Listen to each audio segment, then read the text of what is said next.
माधवदास जी जगन्नाथपुरी में विराजते थे और ऐसा वर्णन आता है माधवदास जी के चरित्र में कि जब श्री माधवदास जी जगन्नाथ जी के मंदिर में जाते थे ना, तो जैसे हम जगन्नाथ जी को देख करके मचल जाते हैं, जगन्नाथ जी को देख के उछलने लगते हैं, जय जय श्री जगन्नाथ करके उच्चारण करते हैं, एक झलक पाने के लिए जगन्नाथ जी के आतुर रहते हैं। ऐसे ही असंख्य भक्तों में जब माधवदास आता था ना, तो ब्रह्म वेदी पर बैठे हुए श्री जगन्नाथ जी ऐसे झूमते थे, मेरा माधव आ गया। इतने प्रसन्न होते थे माधवदास को देख करके। कभी कभी मेरे मन में भाव आता है कि ठाकुर जी पहले खूब बोलते थे, जितने भी ठाकुर हैं मंदिरों में सब बोलते थे, अब मौन क्यों हो गए? क्योंकि अब हम लोग उनको मौका नहीं देते बोलने का। हम अपनी बात पूरी करें तब तो वो बोले। हमारी बातें पूरी नहीं हो रही हैं, हमारी ही शिकायतें पूरी नहीं हो रही हैं, हमारी ही जिज्ञासाएं पूरी नहीं हो रही, हमारी ही प्रार्थनाएं पूरी नहीं हो रही, तो ठाकुर जी कब बोले? ठाकुर जी बड़े शिष्टाचारी हैं, जब हमारी बात पूरी हो जाएगी तब बोलेंगे। वो इंतजार करते हैं कि थोड़ा मौन रहे तो बोले हम, लेकिन हम बोलने के लिए समय कहां देते हैं ठाकुर जी को? सच बताना, जितनी देर जगन्नाथ जी दिखते हैं लाइन में, उतनी देर में हम लिस्ट पूरी करते हैं अपनी। हे जगन्नाथ जी ये रहे, वो तो मैं बताना ही भूल गया जगन्नाथ जी को कि वो काम भी मेरा बिगड़ा पड़ा है, ये चीज भी मेरी बिगड़ी पड़ी है, ये तो मैं बताना ही भूल गया। एक बार और अंदर ले चलो मुझको, एक बात और बताया हूं जगन्नाथ जी को। कभी जगन्नाथ जी से भी तो पूछो आप कैसे हो? कभी पूछा आपने? मंदिर में जाके श्री जगन्नाथ जी के सामने खड़े होकर कभी आपने ऐसा विचार किया कि लाल जी आप कैसे हैं? कभी पूछा? किसी दर्शनार्थी ने कभी नहीं पूछा।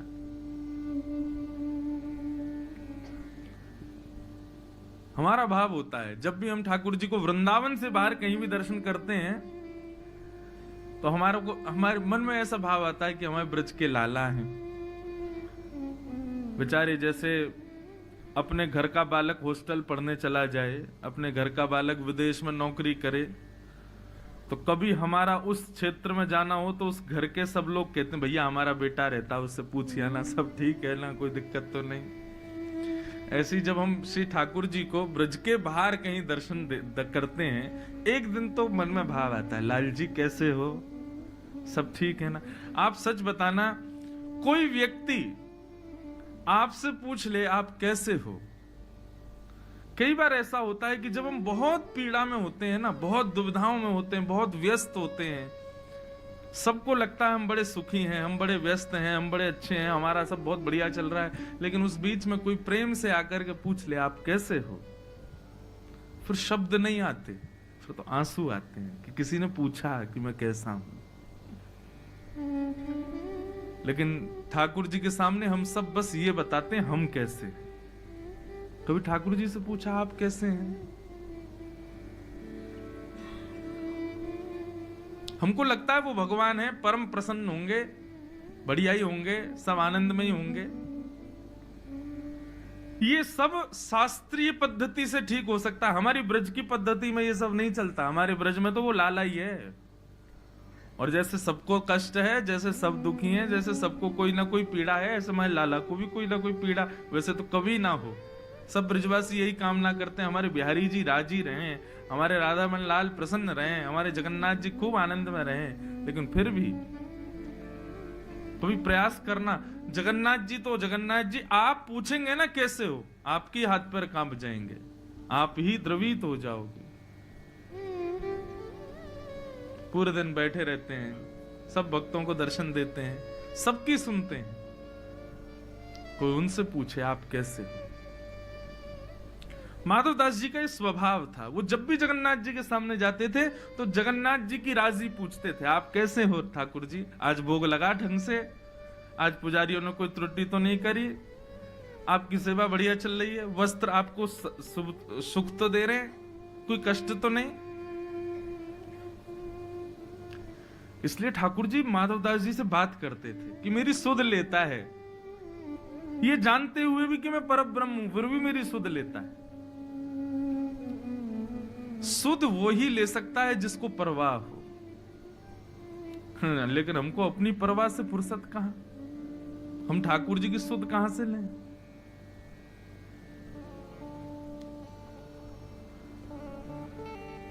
माधवदास जी ठाकुर जी के समीप गए, ठाकुर जी से बोले राजी हो ठाकुर जी? जगन्नाथ जी बोले खूब प्रसन्न है। प्रसाद भोग बढ़िया आरोग्य रहे हैं आप? बोले बहुत आनंद में। माधवदास जी बोले ठाकुर जी मेरी एक इच्छा हो रही है। बोले क्या? बोले कि मैं वृंदावन जा रहा हूं आपकी लीला भूमि का दर्शन करने। जैसे ही सुना माधवदास जी वृंदावन जा रहे हैं, अब ठाकुर जी सोचें कि मैं प्रसन्न हूं कि दुखी हूं। ठाकुर जी मौन हो गए, कुछ नहीं बोले। माधवदास जी बोले आप कुछ कहेंगे नहीं, हम वृंदावन जा रहे हैं। माधवदास जी बोले क्या कहूं, स्थान ऐसा है कि मैं तुमको रोक नहीं सकता जाने से, लेकिन मन कह रहा है कि तुम्हारे बिना रहूंगा कैसे, मेरा मन कैसे लगेगा। आज भी श्री जगन्नाथ जी दर्शन दे रहे हैं ना, तो निश्चित ही लाखों भक्तों में कोई एक ऐसा भक्त होगा जिससे वो राजी हैं, उसके लिए सबको दर्शन दे रहे हैं। एक भक्त के चक्कर में लाखों लोग दर्शन करते हैं। जगन्नाथ जी किसी ना किसी भक्त की प्रतीक्षा में ही रोज दर्शन खोलते हैं, रोज श्रृंगार करते हैं, रोज भोग आरोगते हैं। माधवदास हम तो रोज तुम्हारे लिए यहां सज के तैयार होते हैं, ये भले ही सब लोग दर्शन करते हो, लेकिन मेरे को प्रतीक्षा तुम्हारी रहती है कि तुम आ रहे होंगे और तुम वृंदावन चले जाओगे। और उस समय इतने साधन थोड़े ही थे कि फ्लाइट पकड़े सीधे पहुंच गए, आ गए, दर्शन करके वापस एक दिन में। पहुंचने में ही महीनों लगेंगे, फिर तुम वहां रुकोगे, दर्शन करोगे, फिर लौटोगे, कितने दिन में आओगे? 6 महीना तो लग जाएंगे तुमको। हम कैसे रहेंगे तुम्हारे बिना? भक्ति की परम स्थिति यही है। हम तो ठाकुर जी के बिना रह ही लेते हैं, लेकिन अपनी भक्ति ऐसी प्रगाढ़ हो ठाकुर जी हमारे बिना विचलित हो जाए। हमारी भक्ति है ही नहीं इस स्तर पर।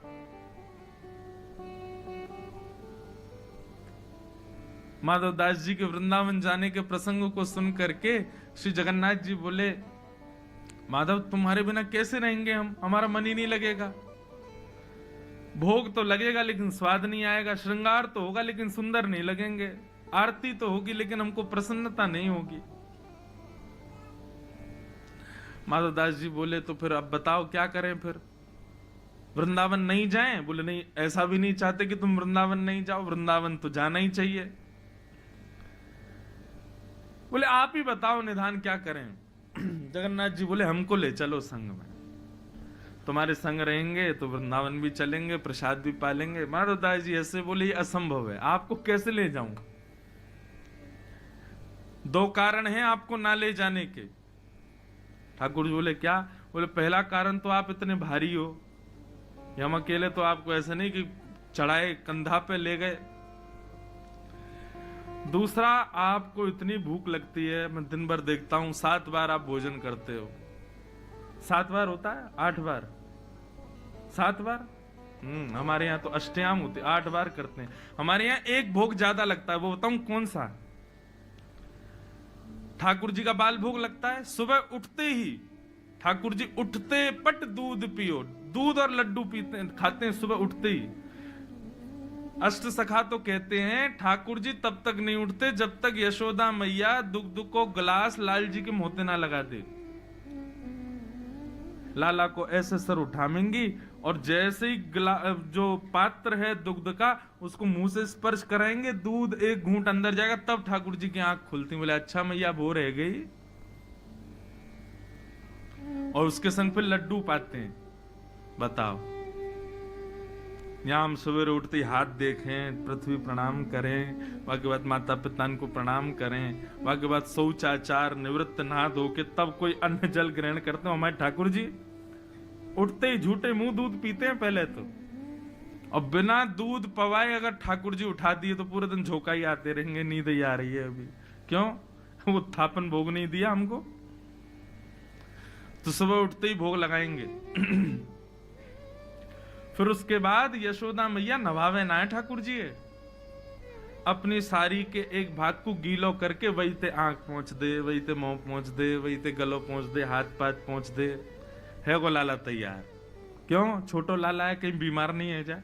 यहाँ जगन्नाथ जी में भी चांदी के बड़े बड़े शीशा हैं, जगन्नाथ जी के आगे रख दिए जाते हैं। जगन्नाथ जी का जब प्रतिबिंब उसमें दिखता है दर्पण में, तो दर्पण में ही जल मार देते हैं, लो जगन्नाथ जी नहा लिए। और साल में एक बार प्रत्यक्ष नवाए जाते हैं, तो उससे बीमार हो जाते हैं, 15 दिन बुखार आ गए। और यहाँ भक्तों के लिए इतने शौचाचार बता दिए, नहाओ धो, इतने पवित्र रहो, ऐसे रहो वैसे रहो। खुद ठाकुर जी की सेवा साधारण नहीं है। पहले खुद उठो, खुद नहाओ, फिर इनको उठाओ, और उठते ही नहाएंगे नहीं, पहले भोग लगाएंगे, फिर आरती करवाएंगे। लाड़ लो लाला है ना, लाड़ लो मतलब बिगड़ेल। अब इस बात को कहीं काट के कोई वायरल नहीं कर दे कि महाराज जी ऐसे बोल रहे थे। लाड़ लो लाला है, प्यार चाव को धोना। प्यार चाव के तो बिल्कुल अधीन है। पूरे दिन ऐसे आलस में रहे कि यह हाथ को भी उठा के कोई और ही धर दे, मैं ना उठा पाऊंगा या है।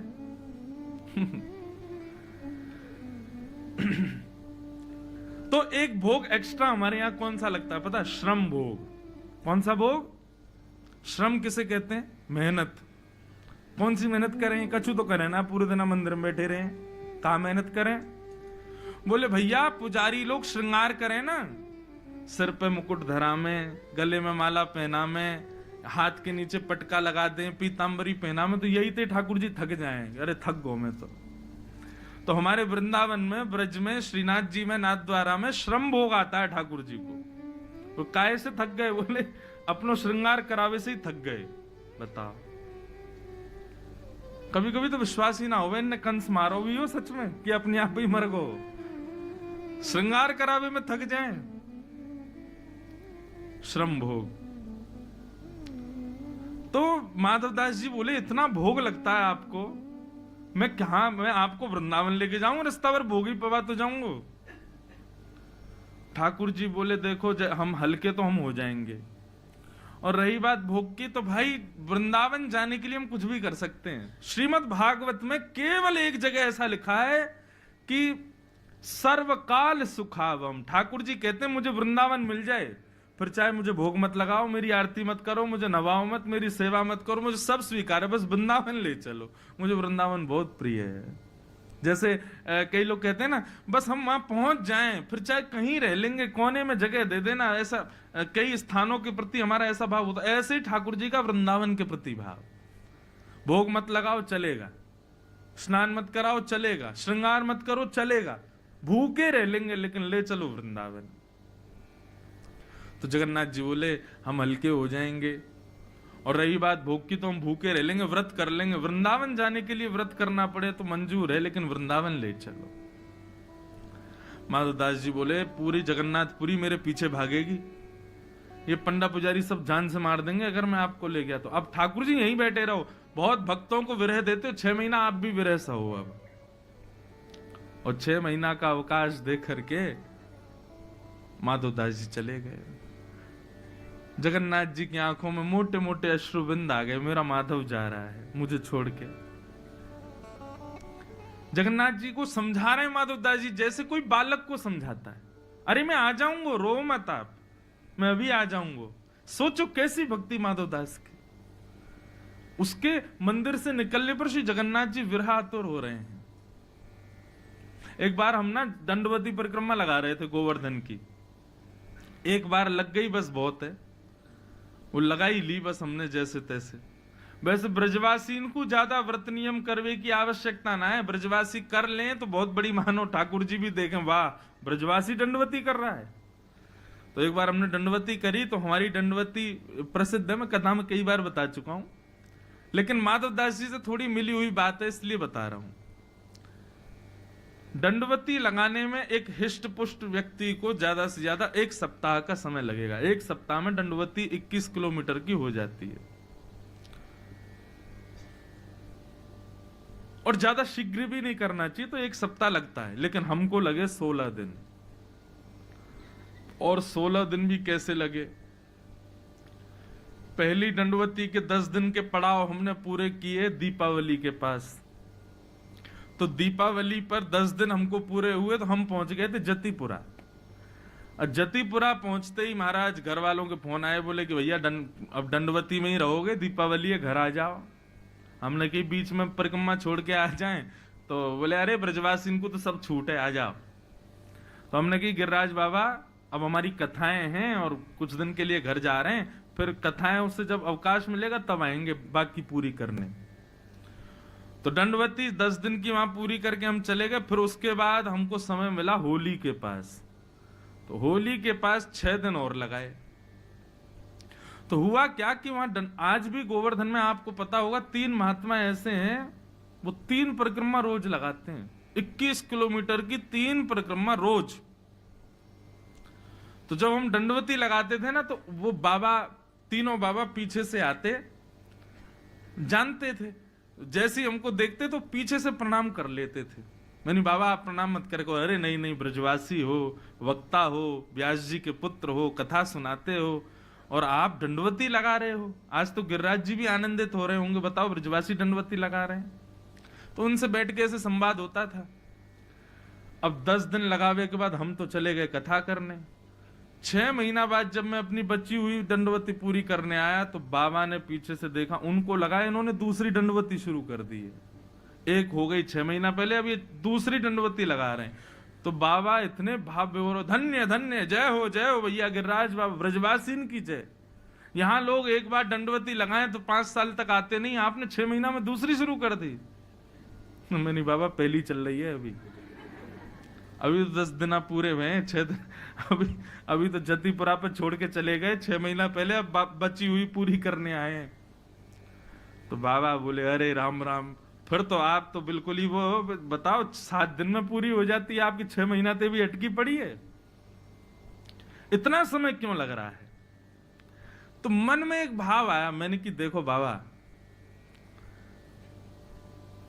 कोई मेहमान घर पे आवे लेकिन वो मेहमान पूरे घर के लोगों को परेशान करे, सुबह चाय पिलाओ, नाश्ता कराओ, भोजन कराओ, ये खिलाओ वो खिलाओ, तो घर के लोग क्या करते हैं, एकांत में जब बैठते हैं बोले कब जाएगा ये, दिमाग खराब कर रखा है इसने, सुबह ये खिलाओ वो पिलाओ, कब जा ही नहीं रहा है, इसकी वापसी कब की है।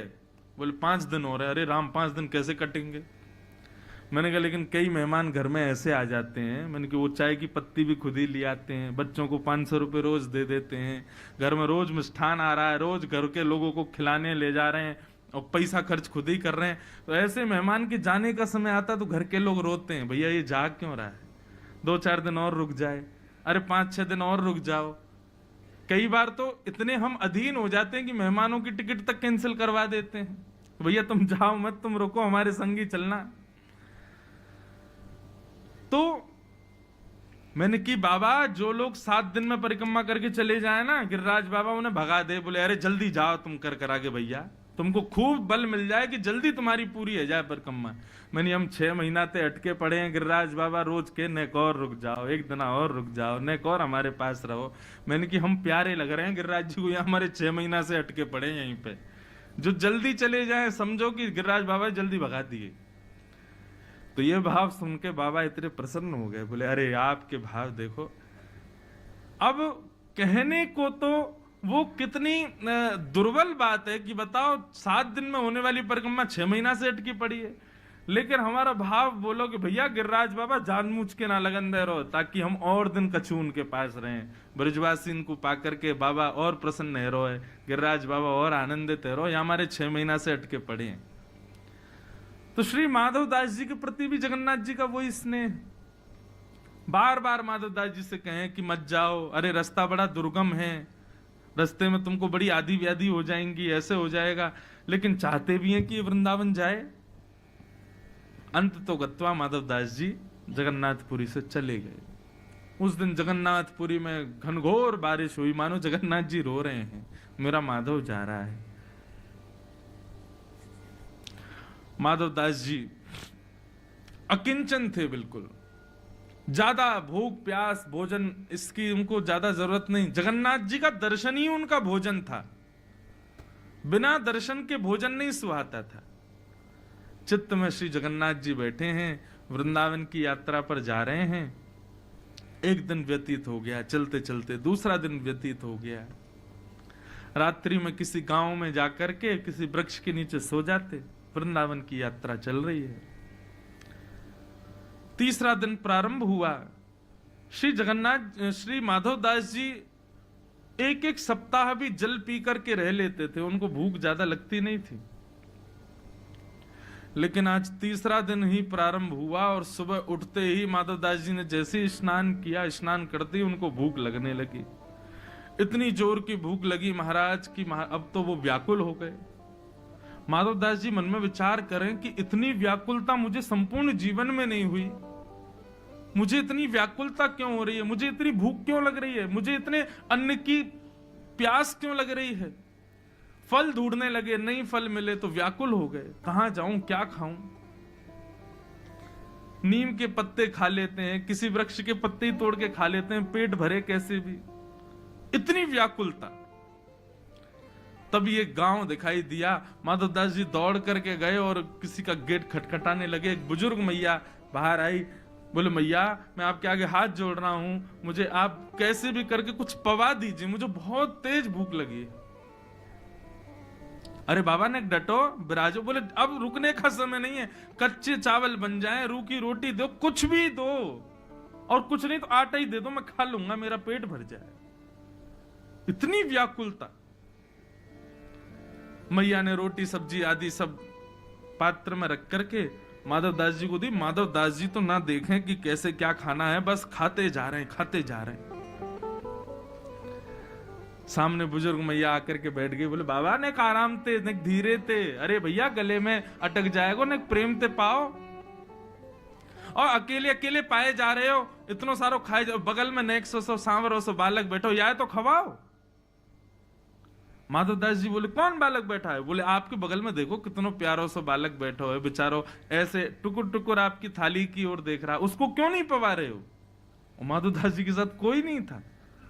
माधवदास जी बोले मैया मैं अकेला बैठा हूं यहाँ पे, कोई नहीं है मेरे साथ। अरे बाबा मुझे तो लगा भूख रोटी चावल देख करके आप ये भी भूल गए कि एक नेक्स्ट से बालक आपके बगल में बैठो।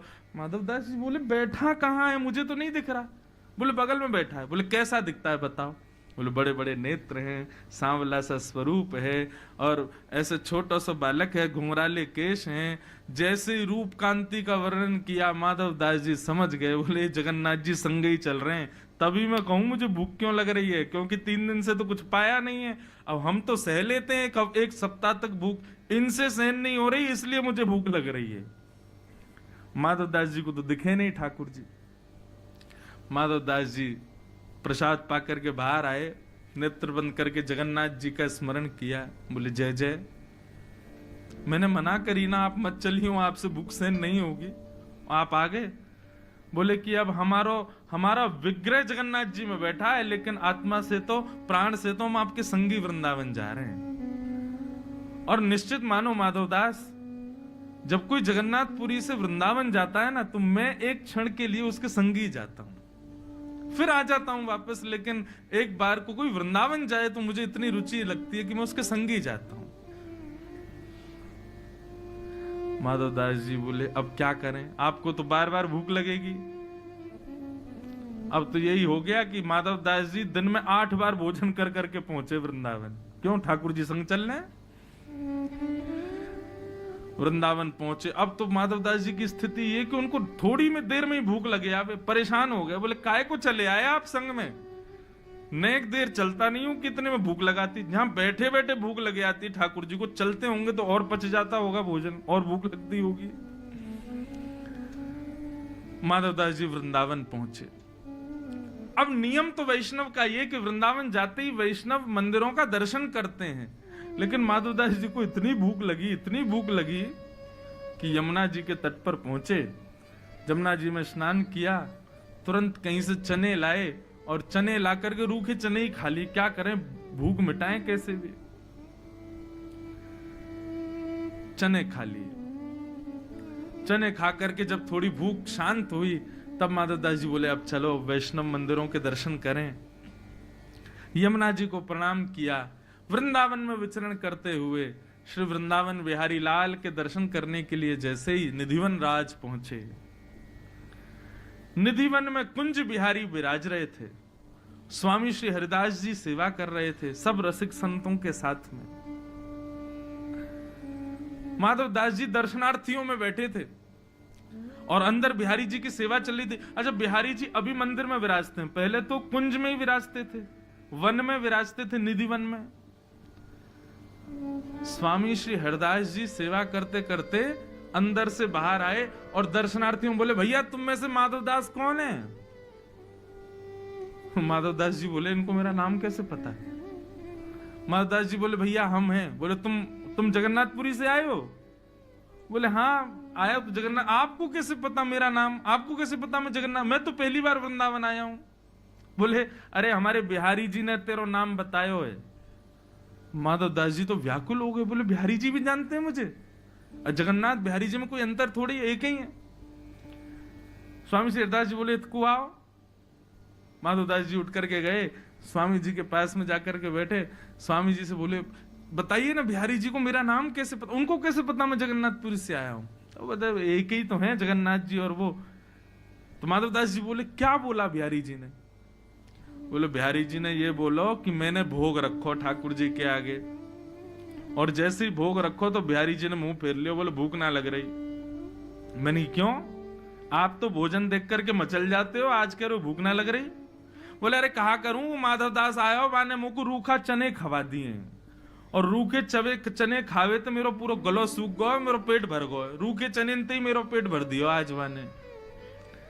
माधव दास जी ने जैसे ही सुना कि मैं तो जमुना जी के किनारे बैठ के प्रसाद पा रहा था, चने पा रहा था, क्यों जगन्नाथ जी मेरे संग हैं, लेकिन मेरे पाने से ठाकुर जी तृप्त हो रहे हैं, ये बात सुनकर के माधव दास जी भाव विभोर हो गए।